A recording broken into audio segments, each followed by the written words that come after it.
ಭಾರತವು ಅಮೆರಿಕದ B2 ಬಾಂಬರ್ಗಿಂತಲೂ ಭಯಂಕರವಾದ ಬಂಕರ್ ಬಾಸ್ಟರ್ ಬಾಂಬ್ ಅನ್ನು ತಯಾರಿಸ್ತಾ ಇದೆ. ಇದು ಎಷ್ಟು ಶಕ್ತಿಶಾಲಿ ಅಂದ್ರೆ ಇದ್ರ ಮುಂದೆ ಅಮೆರಿಕದ B2 ಬಾಂಬರ್ ಕೂಡ ಫೇಲ್ ಆಗುತ್ತೆ. ಇದು ಚರ್ಚೆಗೆ ಬಂದ ಕೂಡಲೇ ಅಮೆರಿಕ, ಚೀನಾ, ಪಾಕಿಸ್ತಾನವರ ನಿದ್ದೆ ಕೂಡ ಹಾಳಾಗಿದೆ. ಮುಂದೆ ಏನಾಗುತ್ತೆಂಬ ಭಯ ಈಗಲೇ ಶುರುವಾಗಿದೆ. ಇವತ್ತಿನ ಈ ವಿಡಿಯೋದಲ್ಲಿ ನಾನು ನಿಮ್ಗೆ ಅಮೆರಿಕದ B2 ಬಾಂಬರ್ ಮತ್ತು ಭಾರತದ ಅಗ್ನಿ ಬಂಕರ್ ಬಸ್ಟರ್ ಬಾಂಬ್ ಬಗ್ಗೆ ಹೇಳಲಿದ್ದೇನೆ. ಎರಡರ ನಡುವೆ ಹೋಲಿಕೆ ಕೂಡ ಮಾಡಲಿದ್ದೇನೆ. ಆಗ ನೀವೇ ತೀರ್ಮಾನಿಸಿ ಯಾವುದು ಜಾಸ್ತಿ ಶಕ್ತಿಶಾಲಿ ಎಂದು. ಹಾಗಾದ್ರೆ ಈ ವಿಡಿಯೋವನ್ನ ಈಗಲೇ ಶುರು ಮಾಡೋಣ. ಅದಕ್ಕೂ ಮೊದಲು ಒಂದು ಚಿಕ್ಕ ರಿಕ್ವೆಸ್ಟ್, ನಾವು ಕೊಡ್ತಾ ಇರುವ ಮಾಹಿತಿ ನಿಮ್ಗೆ ಇಷ್ಟವಾದ್ರೆ ತಪ್ಪದೆ ಒಂದು ಲೈಕ್ ಮಾಡಿ ಹಾಗೂ ನಮ್ಮ ಚಾನೆಲ್ ಅನ್ನ ಸಬ್ಸ್ಕ್ರೈಬ್ ಮಾಡ್ಕೊಳ್ಳಿ. ಒಂದ್ ಕಡೆ ಅಮೆರಿಕದ B2 ಬಾಂಬರ್ ಇದೆ, ಮತ್ತೊಂದ್ ಕಡೆ ಭಾರತದ ಅಗ್ನಿ ಬಂಕರ್ ಬಸ್ಟರ್ ಬಾಂಬ್ ಇದೆ. B2 ಬಾಂಬರ್ ಎನ್ನುವುದು ಅಮೆರಿಕದ ವಿಮಾನ. ಇದ್ರ ಮೂಲಕ GBU-57 ಮತ್ತು MOP ತರಹದ ಬಾಂಬ್ ಗಳನ್ನ ಎಸೆಯಲಾಗುತ್ತೆ. ಈ ಬಾಂಬ್ಗಳು ಬಂಕರ್ ಗಳನ್ನ ಧ್ವಂಸ ಮಾಡುವ ಕೆಲಸ ಮಾಡುತ್ತೆ. ಅಂದ್ರೆ ಈ ಬಾಂಬ್ ಗಳನ್ನ ತಗೊಂಡು ಹೋಗಲು ಒಂದು ವಿಮಾನ ಬೇಕೇ ಬೇಕು. ಈ ವಿಮಾನದಲ್ಲಿ 4 ಇಂಜನ್ಗಳಿವೆ. ಒಬ್ಬ ಪೈಲಟ್ ಇದನ್ನ ಹಾರಿಸ್ತಾನೆ. ಆದ್ರೆ ಭಾರತದ ಬಂಕರ್ ಬಸ್ಟರ್ ಬಾಂಬ್ಗೆ ಯಾವ ವಿಮಾನವೂ ಬೇಕಿಲ್ಲ. ಭಾರತ ಯೋಚಿಸ್ತಾ ಇದೆ, ಒಂದು ವೇಳೆ ಇಸ್ಲಾಮಾಬಾದ್ ನಲ್ಲಿ ಒಂದು ದೊಡ್ಡ ಗುಂಡಿನ ದಾಸ್ತಾನು ಇದೆ ಅನ್ಕೊಳ್ಳಿ, ಅಥವಾ ಚೀನಾದ ಯಾವ್ದಾದ್ರು ನಗರದಲ್ಲಿ ಭೂಮಿಯ ಒಳಗಡೆ ದೊಡ್ಡ ಶಸ್ತ್ರಾಸ್ತ್ರದ ಗೋದಾಮು ಇದೆ ಅನ್ಕೊಳ್ಳಿ. ಆಗ ಏನ್ ಮಾಡೋದು? ಇಲ್ಲೇ ಕುಳಿತು GPS ಅನ್ನ ಟ್ರ್ಯಾಕ್ ಮಾಡಿ ಒಂದು ಬಟನ್ ಒತ್ತಿದ್ರೆ ಸಾಕು, ಇದು ಅಲ್ಲಿಗೆ ಹಾರಿ ಹೋಗಿ ಅವರ ಬಂಕರ್ ಗಳನ್ನ ಹೊಡೆದು ಹಾಕುತ್ತೆ. ಅಂದ್ರೆ ಯಾವ ವಿಮಾನವು ತಗೊಂಡು ಹೋಗ್ಬೇಕಾಗಿಲ್ಲ, ಇದು ಇಲ್ಲಿಂದಲೇ ಹಾರಿ ಹೋಗಿ ಅವರ ಬಂಕರ್ ಗಳ ಮೇಲೆ ದಾಳಿ ಮಾಡುತ್ತೆ. ಈಗ ನಿಮ್ಗೆ ಪ್ರಶ್ನೆ ಬರುತ್ತೆ, ಇದು ರಾಡರ್ ನಲ್ಲಿ ಕಾಣಿಸ್ಕೊಳ್ಳೋದಿಲ್ವಾ ಅಂತ. ಇಲ್ಲ, ಖಂಡಿತ ಇದು ಕಾಣಿಸ್ಕೊಳ್ಳೋದಿಲ್ಲ. ಯಾಕಂದ್ರೆ ಇದರ ವೇಗ ತುಂಬಾನೇ ಭಯಂಕರವಾಗಿರುತ್ತೆ. 20 ಮ್ಯಾಕ್ ವೇಗ, ಅಂದ್ರೆ ಗಂಟೆಗೆ 29,000 ಕಿಲೋಮೀಟರ್ ವೇಗದಲ್ಲಿ ಇದು ಚಲಿಸುತ್ತೆ. 29,000 ಕಿಲೋಮೀಟರ್ ವೇಗದಲ್ಲಿ ಏನೋ ಒಂದು ಹಾದು ಹೋಯ್ತು ಅಂತ ಗೊತ್ತಾದ್ರೂ ರಾಡರ್ಗೆ ಅದು ಸಿಗೋದಿಲ್ಲ. ಅಷ್ಟು ಭಯಂಕರವಾಗಿದೆ ಇದರ ವೇಗ. ಆದ್ರೆ ಅಮೆರಿಕದ B2 ಬಾಂಬರ್ ನ ವೇಗ ಗಂಟೆಗೆ 12,000 ಕಿಲೋಮೀಟರ್ಸ್. ಅಂದ್ರೆ ಭಾರತದ ಬಾಂಬ್ ನ ವೇಗ ಇದಕ್ಕಿಂತ 2 ಪಟ್ಟು ಜಾಸ್ತಿ. ಈಗ ಅಮೆರಿಕದ B2 ಬಾಂಬರ್ ಎಷ್ಟು ಕೆಜಿಯ ವಾರ್ ಹೆಡ್ ಅನ್ನ, ಅಂದ್ರೆ ಅಣುಸ್ಫೋಟಕ ವಸ್ತುವನ್ನ ತೆಗೆದುಕೊಂಡು ಹೋಗಬಲ್ಲದಂತ ನೋಡೋಣ. ಇದು 2,600 ಕೆಜಿ ತೂಕವನ್ನ ಹೊತ್ಕೊಂಡು ಹಾರಬಲ್ಲದು. ಆದ್ರೆ ಭಾರತದ ಬಾಂಬ್ ಎಷ್ಟು ಹೊತ್ಕೊಳ್ಳಬಲ್ಲದು ಗೊತ್ತಾ? ಇದಕ್ಕಿಂತ 3 ಪಟ್ಟು ಜಾಸ್ತಿ. ಅಂದ್ರೆ 7,500 ಕೆಜಿ ಅಣುಸ್ಫೋಟಕ ವಸ್ತುವನ್ನ ಹೊತ್ಕೊಂಡು ಹಾರಬಲ್ಲದು. ಅಂದ್ರೆ ತಪ್ಪಿಸಿಕೊಳ್ಳೋದಕ್ಕೆ ಆಗದು, ಅಷ್ಟು ಶಕ್ತಿಶಾಲಿ ಇದು. ಈಗ ಮುಖ್ಯವಾದ ಪ್ರಶ್ನೆ, ಇದು ಭೂಮಿಯ ಒಳಗಡೆ ಎಷ್ಟು ಆಳಕ್ಕೆ ಹೋಗಿ ಸ್ಫೋಟವಾಗುತ್ತೆ ಅಂತ. ಅಮೆರಿಕದ B2 ಬಾಂಬರ್ 60 ಮೀಟರ್ ಆಳಕ್ಕೆ ಹೋಗಬಲ್ಲದು. ಅಂದ್ರೆ ಭೂಮಿಯ ಒಳಗಡೆ 20 ಅಂತಸ್ತಿನ ಕಟ್ಟಡ ಇದ್ರೂ ಕೂಡ 1 ಸೆಕೆಂಡ್ ನಲ್ಲಿ ಅದು ಅದನ್ನ ಧ್ವಂಸ ಮಾಡಬಲ್ಲದು. ಆದ್ರೆ ಭಾರತದ ಅಗ್ನಿ ಬಂಕರ್ ಬಸ್ಟರ್ ಬಾಂಬ್ 100 ಮೀಟರ್ ಆಳಕ್ಕೆ ಹೋಗುತ್ತೆ. ಅಂದ್ರೆ 30 ರಿಂದ 32 ಅಂತಸ್ತಿನ ಕಟ್ಟಡ ಭೂಮಿಯ ಒಳಗಡೆ ಇದ್ರೂ ಕೂಡ ಒಂದೇ ಒಂದು ಬಾಂಬ್ ಸಾಕು, ಎಲ್ಲವನ್ನ ಒಂದೇ ಏಟಿಗೆ ಧ್ವಂಸ ಮಾಡುತ್ತೆ. ಅಮೆರಿಕದ ಬಾಂಬರ್ಗೆ ಗಾಳಿಯಲ್ಲಿ ಇಂಧನ ತುಂಬಬೇಕು, ಆದ್ರೆ ಭಾರತದ ಬಾಂಬ್ಗೆ ಯಾವ ಇಂಧನವೂ ಬೇಕಿಲ್ಲ. ಇಲ್ಲಿಂದಲೇ GPS ಟ್ರ್ಯಾಕ್ ಮಾಡಿ ಒಂದು ಬಟನ್ ಅನ್ನ ಒತ್ತಿದ್ರೆ ಸಾಕು, ಇಲ್ಲಿಂದಲೇ ಲಾಂಚ್ ಆಗಿ ಅಲ್ಲಿರೋ ಬಂಕರ್ ಅನ್ನ ಧ್ವಂಸ ಮಾಡುತ್ತೆ. ಈಗ ಅಮೆರಿಕವು ಜಗತ್ತಿನಾದ್ಯಂತ ನಾನೊಬ್ಬನೇ ಬಂಕರ್ ಬಸ್ಟರ್ ಬಾಂಬ್ ಅನ್ನ ಹೊಂದಿದ್ದೀನಿ ಅಂತ ತುಂಬಾನೇ ಬಿಲ್ಡಪ್ ಅನ್ನ ಹೊಡಿತಾ ಇತ್ತು. ಇತ್ತೀಚೆಗೆ ಇರಾನ್ ಇಸ್ರೇಲ್ ನ ಯುದ್ಧದಲ್ಲಿ ಅಮೆರಿಕವು ಇರಾನ್ ನ ಮೇಲೆ ನಾಟಾಂಜ್, ಇಸ್ವಾನ್ ನಗರಗಳಲ್ಲಿರುವ ಭೂಮಿಯ ಒಳಗಿನ ಅಣು ಗೋದಾಮುಗಳನ್ನ ಧ್ವಂಸ ಮಾಡಿತು. ಆದ್ರೆ ಭಾರತಕ್ಕೆ ಚೀನಾ ಅಥವಾ ಪಾಕಿಸ್ತಾನದ ಜೊತೆ ಯುದ್ಧವಾದ್ರೆ ಅಮೆರಿಕವು ತನ್ನ B2 ಬಾಂಬರ್ ಅನ್ನ ಕಳಿಸೋದಿಲ್ಲ.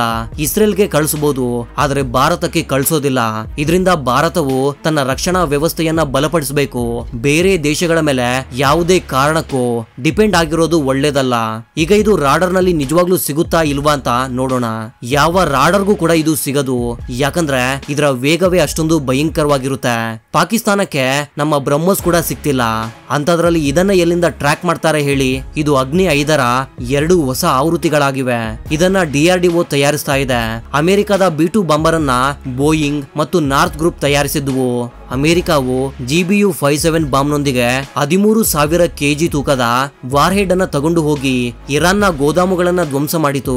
ಈ ಬಾಂಬ್ ಗಳನ್ನ 500 ಅಡಿ ಎತ್ತರದಿಂದ ಎಸೆಯಲಾಗಿತ್ತು. ಆದ್ರೆ ಭಾರತದ ಬಾಂಬ್ಗೆ ಇಷ್ಟೊಂದು ಎತ್ತರದಿಂದ ಎಸೆಯುವ ಅಗತ್ಯವಿಲ್ಲ. ಇದು 900 ಕಿಲೋಮೀಟರ್ ಎತ್ತರಕ್ಕೆ ಹಾರಿ ನೇರವಾಗಿ ಧ್ವಂಸ ಮಾಡಬಲ್ಲದು.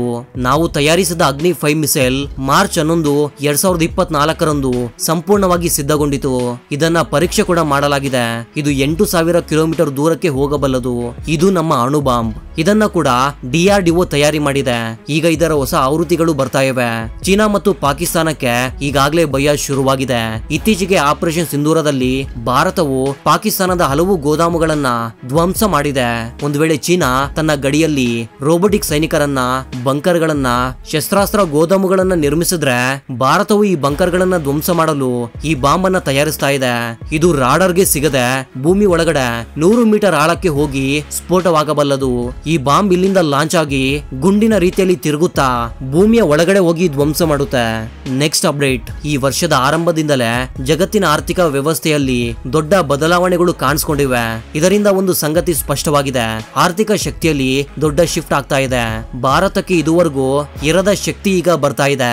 ಆದ್ರೆ ಕೆಲ ದೇಶಗಳ ಆರ್ಥಿಕ ಶಕ್ತಿ ಕಡಿಮೆ ಆಗ್ತಾ ಹೋಗ್ತಿದೆ. ಈ ಆರ್ಥಿಕ ಶಕ್ತಿಯನ್ನ ಭಾರತ ಕೈಗೆ ತೆಗೆದುಕೊಳ್ಳಲು RBI ದೊಡ್ಡ ಕೊಡುಗೆಯನ್ನ ಕೊಡ್ತಾ ಇದೆ. RBI ಭಾರತವನ್ನ ಚಿನ್ನದ ಚಿಟ್ಟೆಯಾಗಿ ಮಾಡಲು ಸಿದ್ಧವಾಗಿದೆ. ಚಿನ್ನವನ್ನ ಸಂಗ್ರಹಿಸುವ ಕೆಲಸದಲ್ಲಿ RBI ತನ್ನೆಲ್ಲಾ ಶಕ್ತಿಯನ್ನ ಒಡ್ಡಿದೆ. ಈ ಚಿನ್ನ ಸಂಗ್ರಹದಿಂದ ಭಾರತಕ್ಕೆ ಒಂದು ದೊಡ್ಡ ಯಶಸ್ಸು ಸಿಕ್ಕಿದೆ. ಅದು ವಿದೇಶದಿಂದ ಚಿನ್ನವನ್ನ ತನ್ನ ದೇಶಕ್ಕೆ ತರುವುದು. RBI ನ ಬಳಿ ಈಗ 879 ಟನ್ ಚಿನ್ನದ ಭಂಡಾರ ಇದೆ. ಇದು ಕೇವಲ ಚಿನ್ನವಲ್ಲ, ಭಾರತವನ್ನ ಯಾವುದೇ ಕಷ್ಟದಿಂದ ರಕ್ಷಿಸುವ ಶಕ್ತಿಯಾಗಿದೆ. ಇತ್ತೀಚೆಗೆ RBI ಮತ್ತೆ ಚರ್ಚೆಗೆ ಬಂದಿದೆ. ಯಾಕಂದ್ರೆ 100.32 ಟನ್ ಚಿನ್ನವನ್ನ 2024-25 ಆರ್ಥಿಕ ವರ್ಷದಲ್ಲಿ ವಿದೇಶದಿಂದ ತಂದಿದೆ. ಈ ಚಿನ್ನ ಯಾರದ್ದೂ ಅಲ್ಲ, ಭಾರತದ್ದೇ ಆಗಿತ್ತು. ಆದ್ರೆ ವಿದೇಶದ ಸುರಕ್ಷಿತ ಭಂಡಾರಗಳಲ್ಲಿ ಇದನ್ನ ಇಡಲಾಗಿತ್ತು. ಕಳೆದ ಕೆಲವು ವರ್ಷಗಳಲ್ಲಿ ಜಾಗತಿಕ ಬ್ಯಾಂಕಿಂಗ್ ನ ವ್ಯವಸ್ಥೆ, ಡಾಲರ್ನ ಪಾತ್ರ ಮತ್ತು ಅಂತಾರಾಷ್ಟ್ರೀಯ ರಾಜಕೀಯದಲ್ಲಿ ದೊಡ್ಡ ಕುಸಿತ ಕಂಡು ಬಂದಿದೆ. ಮನಿ ಕಂಟ್ರೋಲ್ ನ ವರದಿ ಪ್ರಕಾರ ಅಮೆರಿಕಾದಲ್ಲಿ ರಾಜಕೀಯ ಅಸ್ಥಿರತೆ, ಟ್ಯಾರಿಫ್, ವ್ಯಾಪಾರ ಯುದ್ಧ ಮತ್ತು ಜನರ ಆತಂಕವಿದೆ. ಇಂತಹ ಸ್ಥಿತಿಯಲ್ಲಿ ವಿದೇಶಿ ಆರ್ಥಿಕ ಸಂಸ್ಥೆಗಳಲ್ಲಿ ಇಡಲಾಗಿರುವ ಚಿನ್ನ ಈಗ ಸುರಕ್ಷಿತವಾಗಿಲ್ಲ.